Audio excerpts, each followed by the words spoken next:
اشرف غني ملک په حساسو حالاتو کې تنها پرېښو. اشرف غني ملک څنګه په حساسو حالاتو کې تنها پرېښو؟ ملګرو که غواړئ چې پوه شئ د ویډیو تر پایه راسره پاتې شئ او د تازه او مهمو خبرونو لپاره درسره پښتو نیوز چینل سبسکرایب کړئ. اشرف غني وایي زه په بشپړه توګه په تیاره کې ساتل شوی وم. موږ ته دا موقع بیخي نه وه راکړل شوې چې له هغوی طالبانو سره کینو. سفیر خلیلزاد به له هغوی سره ناستې کولې او له دې امریکایي موضوع جوړه شوې وه. خلیلزاد څه موده مخکې وی اردو ته په ځانګړې مرکه کې د دوحې تړون ملاتړ کړی و او ویلي یې و د حالاتو شرایطو په تناظر کې د دوحې لوزنامه یوه بهترینه لوزنامه وه.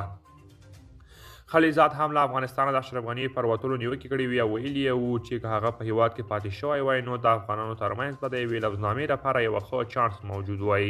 قدرمن دوستان دا و زموږ د نن ورځې چمتو کړی خبر. تر بیا ښه وخت.